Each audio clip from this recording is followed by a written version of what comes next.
Bismillahirrahmanirrahim. Alhamdulillah wa salatu wa salam khatamil anbiya. We were dealing with our first discourse on Western thought and civilization, and we could not complete our discussion. So, we will first complete it and proceed further. In front of you is a summarized statement about a concept that exists which we call Eurocentrism.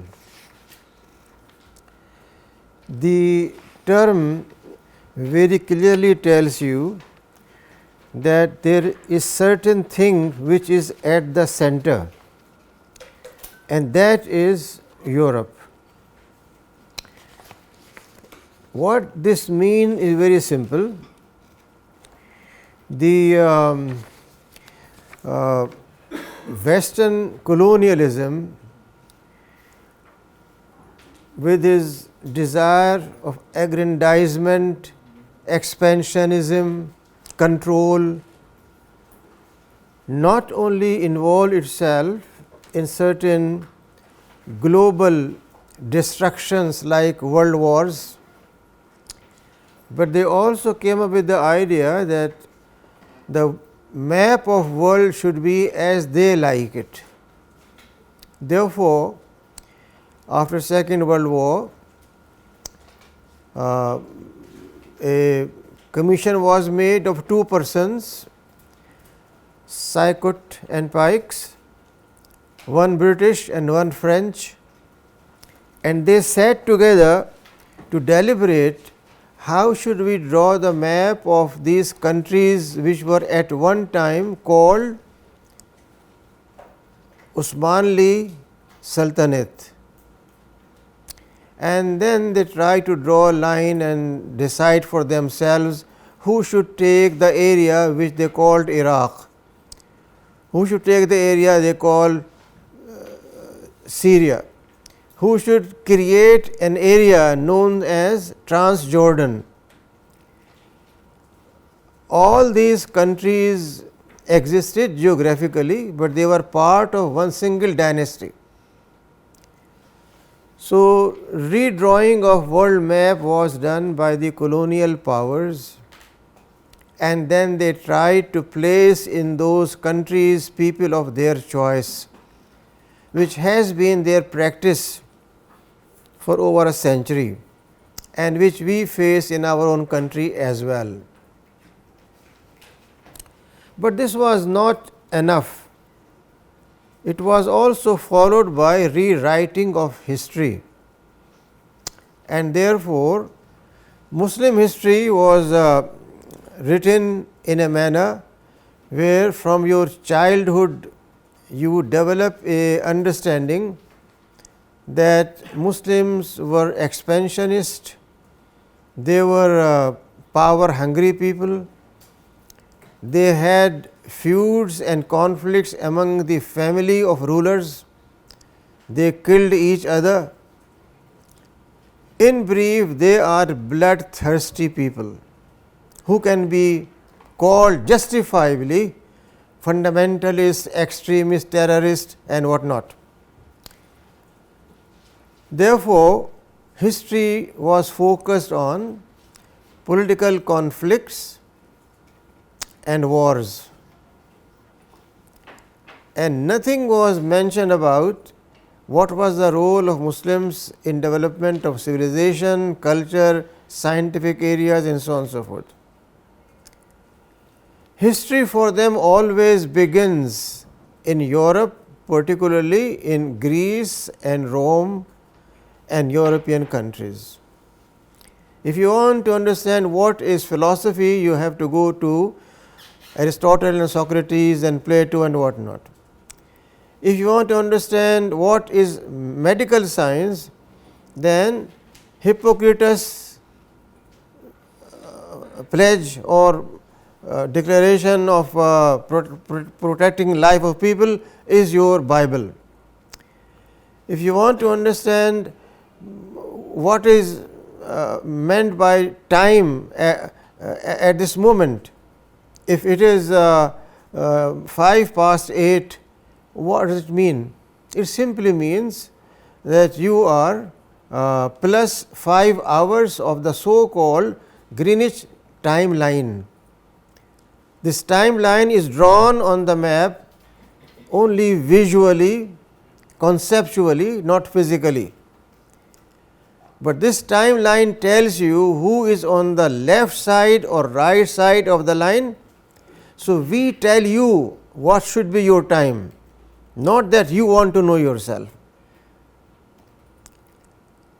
Every single aspect, if you want to go on the map of world is divided into Europe, South Asia, Southeast Asia, Far East. But these words, what do they mean? Far East of what? Southeast of what? Southeast of London and Paris. Far East of London and Paris. Middle East of London and Paris. Which means we are at the center. We tell you what to read, what to think, how to do. This is in brief what is known as Eurocentrism. Open the book of sociology. Who is the father of sociology? Durkheim, Weber, Talcott Parson. Open a book of economics. Who established the discipline?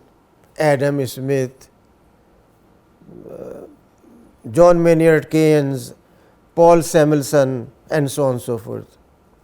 Book of psychology. Every single discipline begins with a European name, and that is what have been taught to you for over 2 centuries. Do you think your mind can think of someone else other than Smith and Tom and Jack in history? Do you think you will have a right to stand up on your own feet? Do you think you can develop self-respect? Do you think you can call anyone heroes other than you are told? Names of your roads, name of your cities are after those who colonized you. So, the whole history and the whole social sciences have been subject to what we call Eurocentrism. Civilization begins in Greek, nowhere else. It never begins in Africa. Africa has to be underdeveloped. You should look down upon anyone with black skin. Beauty means some half naked or naked statue found in Greek or Rome. So, Venus is your ideal, Cupid is your ideal, and you must teach your art based on those statues, that sculpture. If you do not teach that, you do not know art. So, concept of civilization and then concept of research. Who tells you that you have to follow APA outline? If you do not follow APA outline in your research work, in thesis, is it acceptable? Therefore, we set standards and you just follow as intellectual slaves. That is what is known as Eurocentrism, which is a invisible philosophy. You do not see it, but it has gone deep in your soul, in your mind, in your blood. And that is why we say that there is need to decolonize Muslim mind. Muslim mind must be decolonized to discover its own identity. You cannot discover your identity when you are mentally enslaved. The idea was that first you have an understanding of where we are today, then you try to understand what are the roots or basis of Islamic thought. and then you will be in a better position to objectively judge if it is said in Philip K. Hitti or any other book on history that it was Arab desire to control the world that Islam came, you can understand why they are saying it. Because their vision, their approach cannot go beyond control. They look on every culture from that perspective. So, just as a background, we thought that you should first have an idea about where we stand today intellectually, and then definitely we will come to that aspect of your question, what went wrong with Muslims, and is it okay to blame the enemy or you also blame yourself. I am not dealing at all right now with what's wrong with us or what we should have done. My job as a researcher is to place before you facts with their references, without any kind of emotionalism and bias. These are simple facts which I am sharing with you. Greenwich line exists, Southeast Asia exists, Middle East exists, but why it exists and who made it, that needs to be understood. And then you need to discover what is the real nature of the world and what should be the future of the world. So, that is later part of our discourse. Right now we are not dealing with that, we are just trying to create a basis for understanding of the future. And remind me if we do not touch on that in future, and we will inshallah go in detail about that. I love to have disagreements and interaction from my colleagues. No one can stop anyone from having an idea. Freedom of ideas is there. But the point is, when Muslims wrote history, did they redraw the map of the world, or they simply follow geographic regions and did not give them a conceptual personality? It was the colonialism that gave these regions conceptual personality. The division of what should be the southeast and southwest and middle of a center was done by those who were sitting at that center, and that is what is known as Eurocentrism. But that is not confined to drawing a map, that is a whole system of thought in every single area. So, Muslims never claimed that they are at the center of the globe and everything should be done with Makkah time. Never said. They only invented istirlab and instruments which will tell you whether in your Africa or anywhere else what is sunset, what is sunrise, and what is direction of Makkah. But they never said that we at Makkah will determine what time you should have in Cairo or in Indonesia or anywhere else. Never said. The whole Islamic system is based on synergy with nature. Islam only tells you X minutes before sunrise, does not tell you whether you are in Jakarta or in Montreal, you must follow our time, at that time stand up. But they told you your office must start at 8:30 or 9, because Gora Sahab by that time has taken breakfast, must end at this time, you must have break at this time. Tell me one single place in Pakistan or the whole Muslim world where the custodians of territories who are supposed to be sturdy and strong people, these strong people cannot work without a break at 11 a.m. unless they take samosa and pakoda with tea. Who made that? Gora Sahib. So, habits, way of thinking, way of doing, everything has been done and imposed on people, not only in your region, wherever they went. And that is what is known as Eurocentrism. Okay. Then next is globalization, which again is a term you hear quite frequently, and unfortunately our intellectuals and following them, the so called political leaders who love jargons to impress on people that they are aware of what is happening, they use same terms with pride. Globalization has different aspects. First and foremost is globalized capitalism. That means you cannot run your business or do your economy unless you join our club. Any one of you who wants to start a business and you go to a bank and say, sir, I want to develop business with Australia.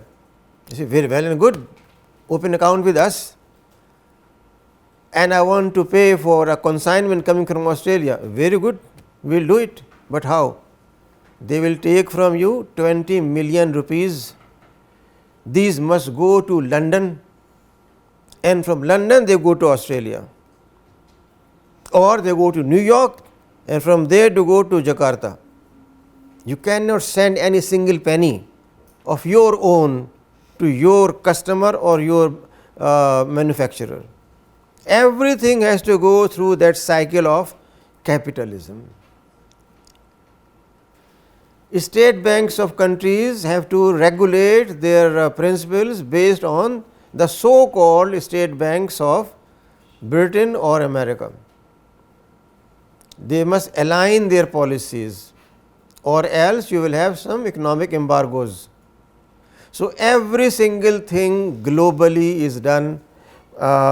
Why you hear your so called blind politicians telling you always that oil price has gone high and now we have to make a hike in price of meat and chicken and lentils. Why?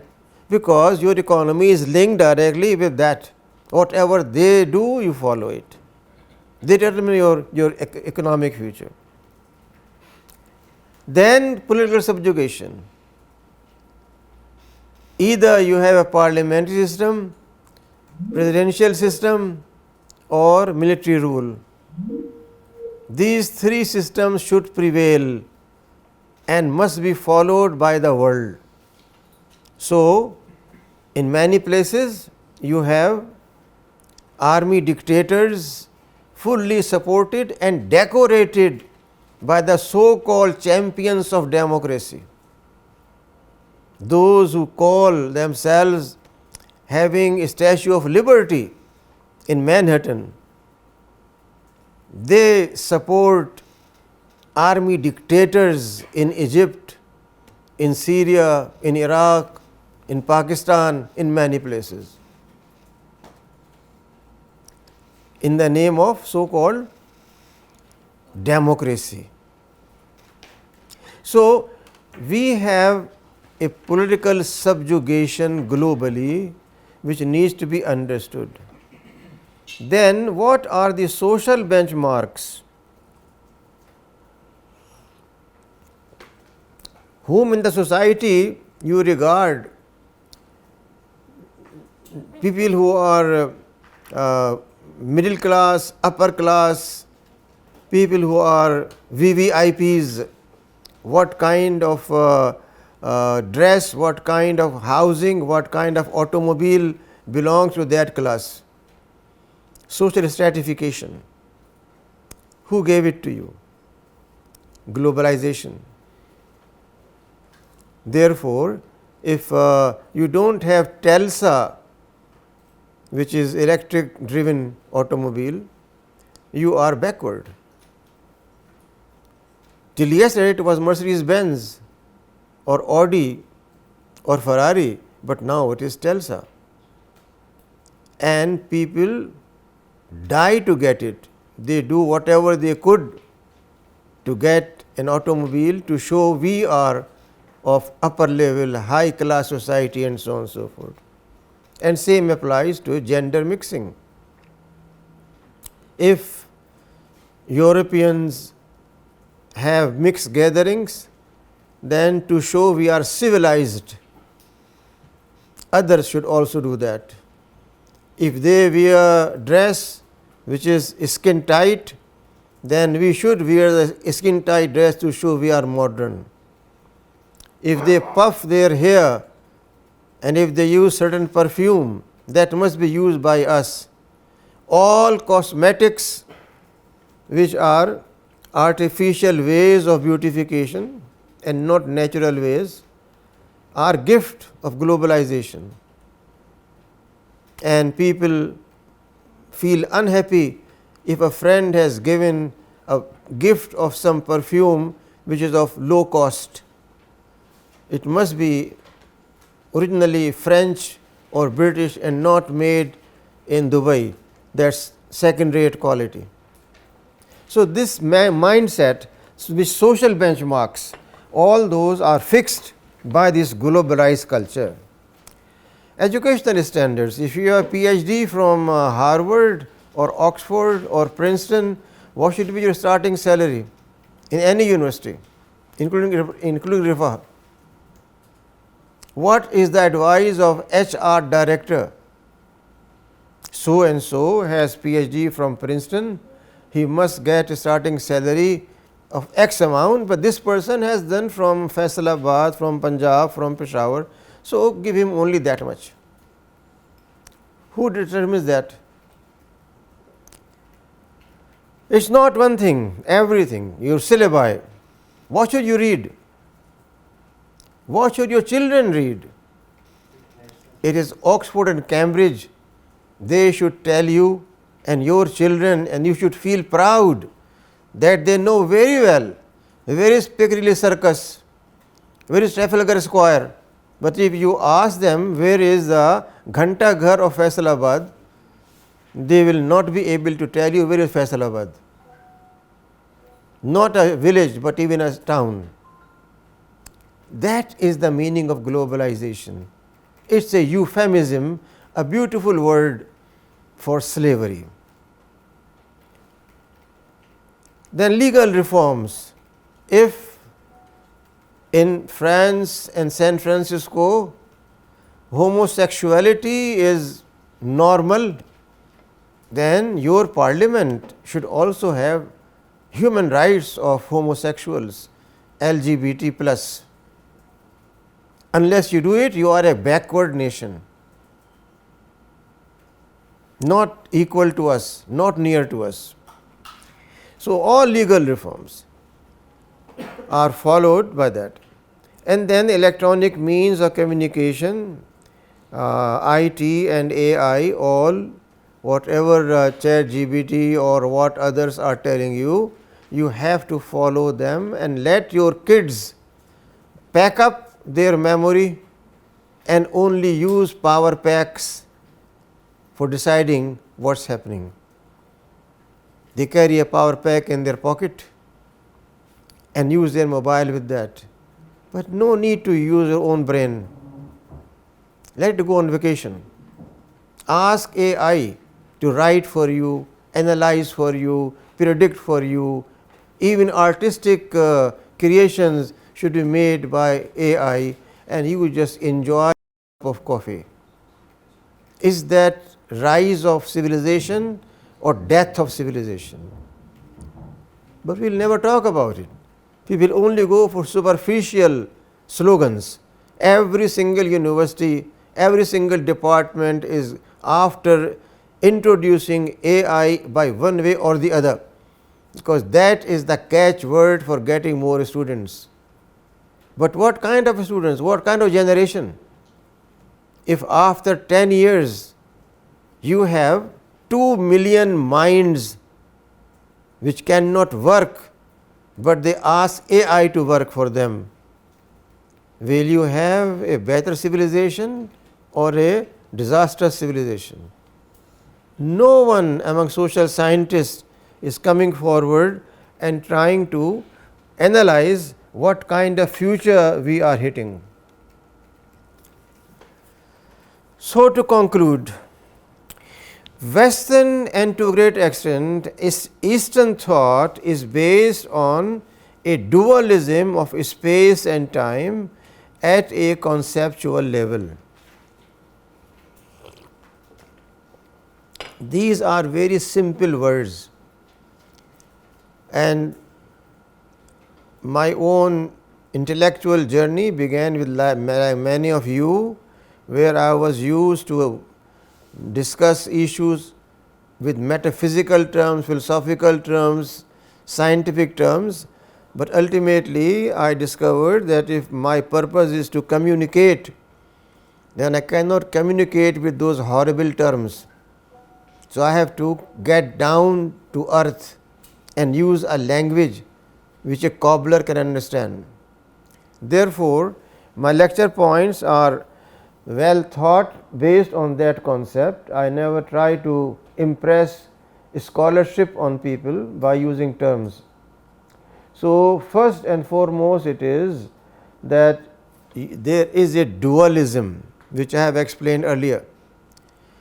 Dualism means there is a space which is sacred and a space which is secular. Jummah or Sabbath for Jews or Sunday for Christians is a sacred day, and a very pious Jew should not tell a lie during Sabbath, but he can kill a whole nation on Monday or Tuesday, because two standards, one for a sacred day and the other for a secular time, and same applies to everything, national life, personal life. In your personal life certain things must be done. You should not miss your prayer and go to masjid at exact time, but nothing wrong in coming to office late, nothing wrong in leaving office earlier, nothing wrong in office hours doing plenty of other works than official work, nothing wrong, but you have to be punctual in masjid, because you have a division in mind. This is time that must be observed, and here it is secular time, it can be very easily disregarded, and so on and so forth. So, this dualism of space and time exists at every single level of life. And then ultimate truth is subject to materialistic ideas and society. Where do you want to marry your daughter? To a person who is just graduate of engineering college and not have a job, or you want to find someone who is a son of a brigadier or major general, or a businessman or a parliamentarian, and you think your daughter or your son will be happy with every year a new automobile. So, what is the benchmark? What is the criteria? Do you try to find out are they honest, are they fair, what their means of earning, how they live, do they respect their elders, do they love their children, or just a matter of how what you call showy their life is, how much apparently they have glamour in their life. Then secondly, hedonist lifestyle, which means pleasure seeking by way of money, by way of food, by way of dress, by way of power, by way of anything. A person enjoys driving a high seat car, 4-wheel drive. I do not know what is the need of 4-wheel drive in a city. City does not have mountains which need power, but unless you have a 4-wheel drive, you are a low class human being. That is enjoyment. When you sit there, you feel you are a lord, you are a high class person. So, this enjoyment, of any kind, including sexual enjoyment. Then economy as the basis of political and cultural behavior. Those who are rich, their ways should be followed, or those who enjoy political power, whatever they are doing is the culture and that should be followed. And ultimately, ethical relativism, that ethics is a personal matter. If someone speaks truth or makes some hanky-panky, it is his personal problem, it is not my problem. If someone is not coming to masjid, it is his problem. If someone is not kind with his wife and children, it is his problem. He may be my first cousin, he may be my son, but it is his personal problem. This is what is meant by ethical relativism, that everyone has or she have her own standards. My life is my life. Who are you? I am only married to you, but I am myself everything. I don't care. This is my personal time. These words are used not in dramas, in actual life. This is my personal choice. Who you are as husband or wife to interfere in that? I go in the evening to clubs and come late, it is my choice. You as wife have no right to talk about it, it is my personal life. You can have your personal life. This is the ultimate result of all this westernization which we love to copy, which we institutionally fed in the coming generation's mind, which we give them in the name of so-called A-level, O-level education and job hunting in London and Dubai. And when they get a job there, parents feel very happy, Alhamdulillah, we got the ultimate objective of life. Now our son will be very happy, our daughter will be very happy, although she has not married yet, but let her go and make her life and have achievements in Paris and London and anywhere else. This is what is the outcome of this whole process of so-called westernization. And then it leads to individualism, which means gender choice.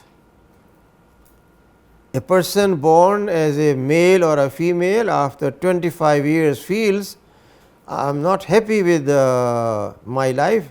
Actually, I will be more happy if I was a girl or if I were a boy, and this is my choice. It is a consequence of those earlier aspects which are ingrained in our personalities and mind, and that is why you find no cry, no protest at national level. You have a dead population because they are subjugated, they are intellectually slaves, they still live under the British colonialism. And then national interest becomes supreme, that whatever is said by people who are enjoying national authority, that is everything. Nationalism, my land, my people, no principles. Nationalism, as Iqbal said, is the coffin of religion. Consequently, marginalization of family, which means when you have individualism and your daughter and your son are by themselves, your wife by herself, you by yourself, do you have a family? Or you have a bunch of people living under one roof? It is our own creation and we are seeing it with our own eyes. It is not too far, it is right there. In every single home, you can see this divide existing because we have done that, no one else has done it. So, you have marginalized your families, and family does not mean cohesiveness, does not mean sharing in pain and pleasure, does not mean fulfilling social responsibility, which means stopping from doing wrong and commanding pressurizing on doing good. That is the meaning of family. The secular religious divide exists. You say that these 10 days are for Hazrat Hussain and 10 days for the Prophet, others for Shaitan. Perfectly okay. Hazrat Hussain should not tell me after 10 days what should I do. I have done enough. If I want to extend, okay, 40 days. After 40 days, no need for you, Hussain. We salute you. And same for the Prophet. These used to be only one day. Now, copying the other people, they say now we will have a 10 days of Miladun Nabi. You can make it 20 days, makes no difference. But after 20 days, do you ever remember what Prophet said or did? Even those 10 days, have you ever tried to imitate what he did, or you just talk about him? Therefore, this secular and religious divide is the poison which has eroded society wherever it has went. Then we have talked enough about Eurocentrism and globalization, no need to repeat what we have discussed earlier. So, what's the way forward? The way forward is first and foremost decolonization of social sciences, which is a separate topic. We will deal with it sometime if we have or when you raise questions. And then economic and philosophical self-reliance, which means we should have our own concept of economic development and own concept of metaphysical development. Then discovering cultural and epistemic roots, knowledge roots. Discovering our cultural roots does not mean that you discover the culture of so-called ashraf. So-called ashraf are supposed to be the nawabs, vaderas and jagirdars. That's not our culture. Our culture is something different. So, discovering cultural roots and knowledge roots. And then ultimately, what I call ethicalization of social sciences. I am one of those who started this movement of Islamization of knowledge in 1970s in America, and we did a lot and we produced a lot in that. But after over 50 years of continuous academic research, I am of the view that it is better to call it ethicalization than Islamization, because it has wider scope and it acts in the same way as Islamization. Ethics for me is only given by the Quran and Sunnah, not by Plato and Aristotle. So, when we say ethicalization of social sciences, then we are doing the same thing. This is just a brief reading list for you if you want to understand further about Western mind. Okay, there are three basic elements that identify Western thought. What those three aspects could be that cover every other aspect you have said. In that, perhaps first and foremost will be material reality, मादी वजूद का हकीकी होना और उसका हुसूल ज़िंदगी का मकसद होना. जब आप इक़्तिदार हासिल करते हैं वो मादी है, पैसा मादी है, लज्जत मादी है, हर चीज़ मादी है. तो अगर ये कहा जाए कि first pillar is their worship of materialism. दूसरा इंडिविजुअलिज़म, जिसमें ये ज़ाती मफाद बरतानिया का है, ये ज़ाती मफाद फ्रांस का है कि वो ये करे. इससे गरज नहीं है कि क्या मफाद है अफ्रीका के लोगों का या एशिया के लोगों का. اور ایسے ہی انفرادی سطح کے اوپر میں طے کروں گا کہ میرا کیا فائدہ ہے کیا نقصان ہے. میرے والدین کو, میری وائف کو, میرے گرینڈ پیرنٹس کو کوئی حق نہیں ہے مجھے کہنے کا کہ یہ کرو یہ نہ کرو. میں ایک بالغ انسان ہوں, جو چاہوں کروں, آپ کون کہنے والے. Individualism in every area. اور تیسرا جو ہے وہ ہے پلیجر سیکنگ اور ہیڈونزم, انجوائنگ. آپ کے خیال میں بچوں کا قتل اور جلانے کے بعد ساری آبادیوں کو نیتن یاہو جو ہے وہ دکھ محسوس کرتا ہے, خوشی محسوس کرتا ہے؟ That means he is a pleasure seeker by torturing people, میشنسٹ جو نفسیات میں کہتے ہیں.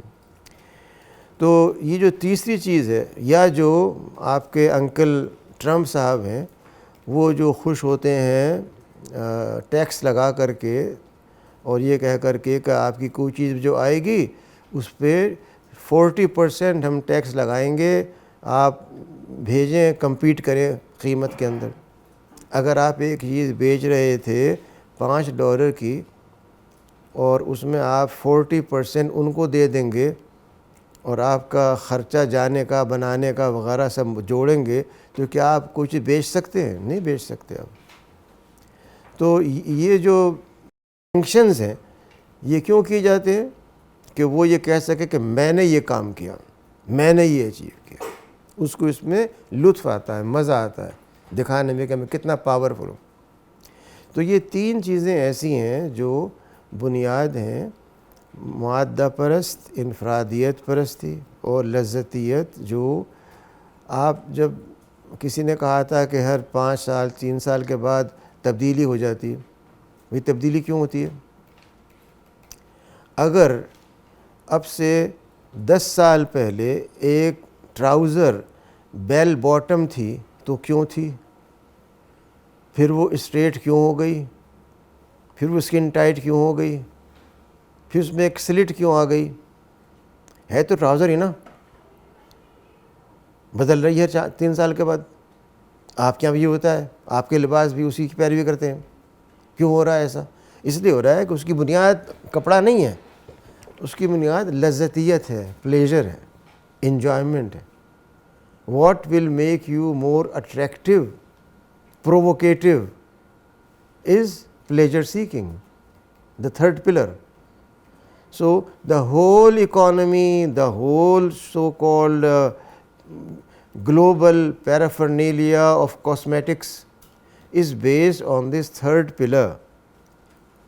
آپ یہ بتائیے کہ آپ کے ملک کو کیا اس بات کی ضرورت ہے کہ ہونٹوں پہ لگانے والی سرخی اور وہ عطریات جو اسپرٹ سے بنائے جاتے ہیں اور جن میں سے ایک کی قیمت ایک گھر کے پورے مہینے کے خرچے کے برابر ہوتی ہے, اس کے بغیر کیا کوئی بھلا آدمی زندہ رہ سکتا ہے یا مر جائے گا؟ آپ یہ سمجھتے ہیں کہ آپ کی قوم مر جائے گی اس کو استعمال کیے بغیر, اس لیے آپ امپورٹ کرتے ہیں اور وہ پیسہ خرچ کرتے ہیں جو کھانے پہ ہو سکتا تھا, تعلیم پہ ہو سکتا تھا, صحت پہ ہو سکتا تھا. اگر کوئی قوم اندھی ہو اور عقل کے خلاف کام کرنے کی عادی ہو, آپ اسے کچھ نہیں کر سکتے. لیکن یہ گراؤنڈ ریئلٹیز ہیں, یہ حقائق ہیں. اس لیے جو بنیاد ہے مغربی پوری کی پوری تہذیب کی, اور وہ ظاہر ہوتی ہے آپ کے سارے کاموں کے اندر, کھانے پینے کے اندر, لباس کے اندر, کاسمیٹکس کے اندر, علمی پروڈکٹس کے اندر, in everything that is based on these 3 basic principles.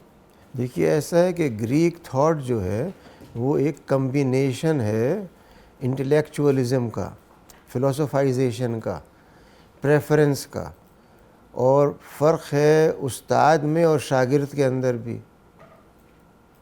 Plato, ارسطاٹل آپس میں ایگری بھی کرتے, ڈس ایگری بھی کرتے ہیں, اور اس بات کا ثبوت پیش کرتے ہیں کہ freedom of thought should be observed. Yet Greek society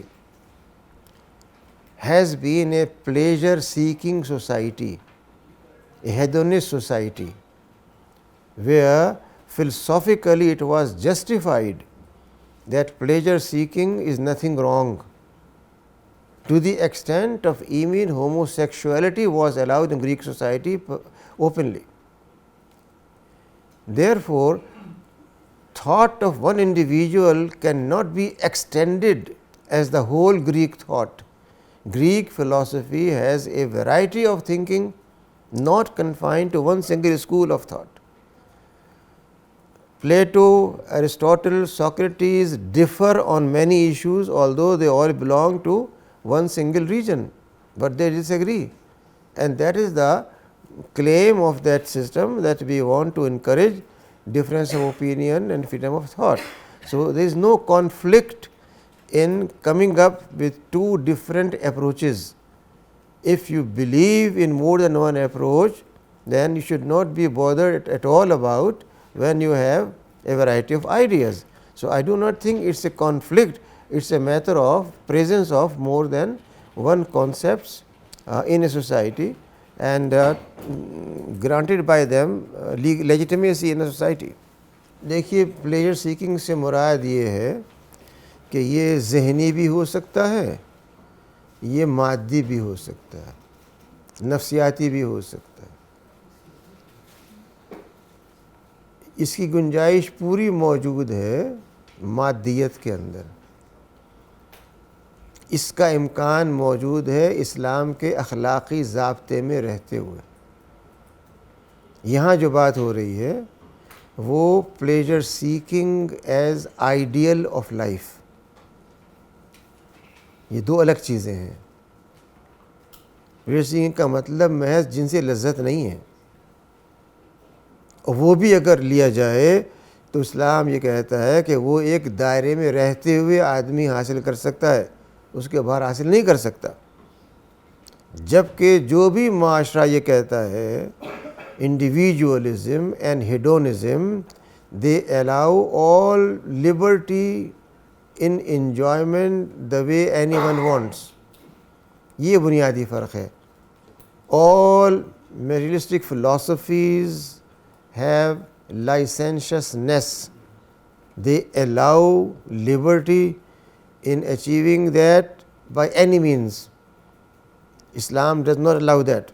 ہم نے اس کی بات کی نہیں ہے سرے سے. ہم نے ابھی تک جو بات کی ہے وہ صرف یہ ہے کہ ویسٹرن تھاٹ کی کیا پہچان ہے، کیا خصوصیات ہیں.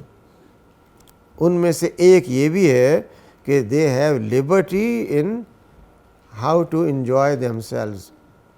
For example, if a person enjoys by drinking, you think you have any room for that in Islam?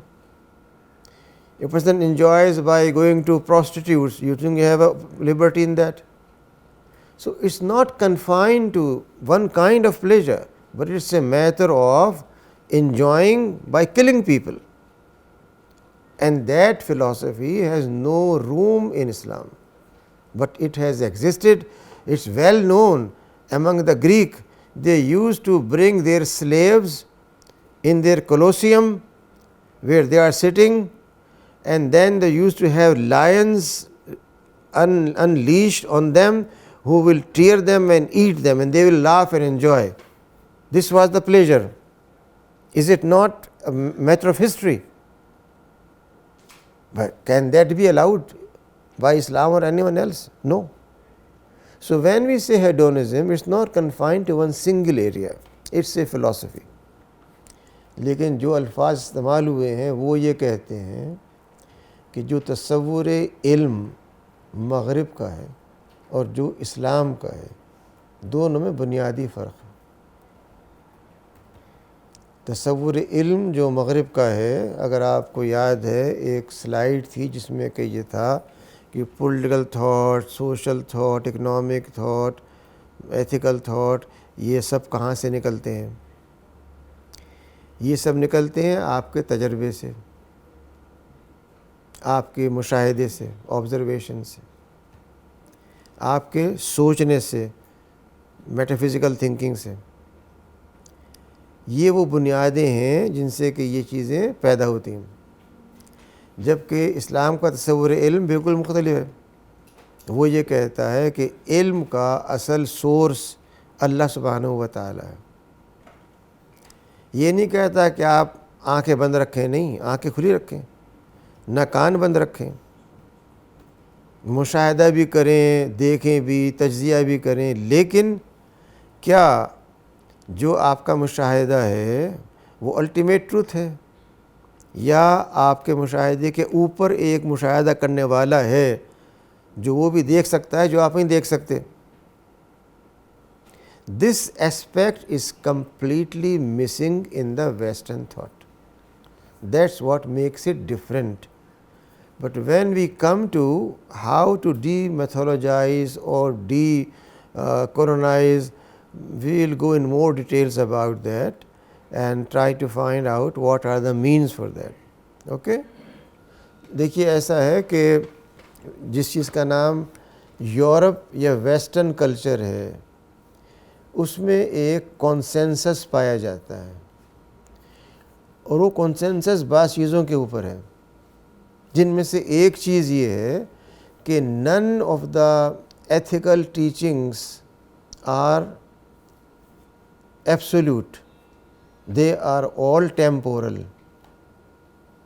Therefore, if in France they think certain manners are ethically good and in Germany they think they are not, they have liberty. Now, this aspect is common. Secondly, whatever European thought has developed, it has not remained confined to one single country. French thought of Voltaire and many others was not confined, or Rousseau, to France. British thought of utilitarians was not confined to Britain. They have interaction and sometimes they follow ideas of one or the other. Same is true of the so-called existentialism. It emerges in modern time with Jean-Paul Sartre, French scholar, but you have similarly German philosophers, British philosophers who believe in that approach. So, no single Western thought has been limited to one single nation. These are ideas, but the common ground of all these thought is their materialism, their individualism and their enjoyment of one or the other aspect of life. These are the pillars of their civilization on which they mold their ideas, their thought and culture.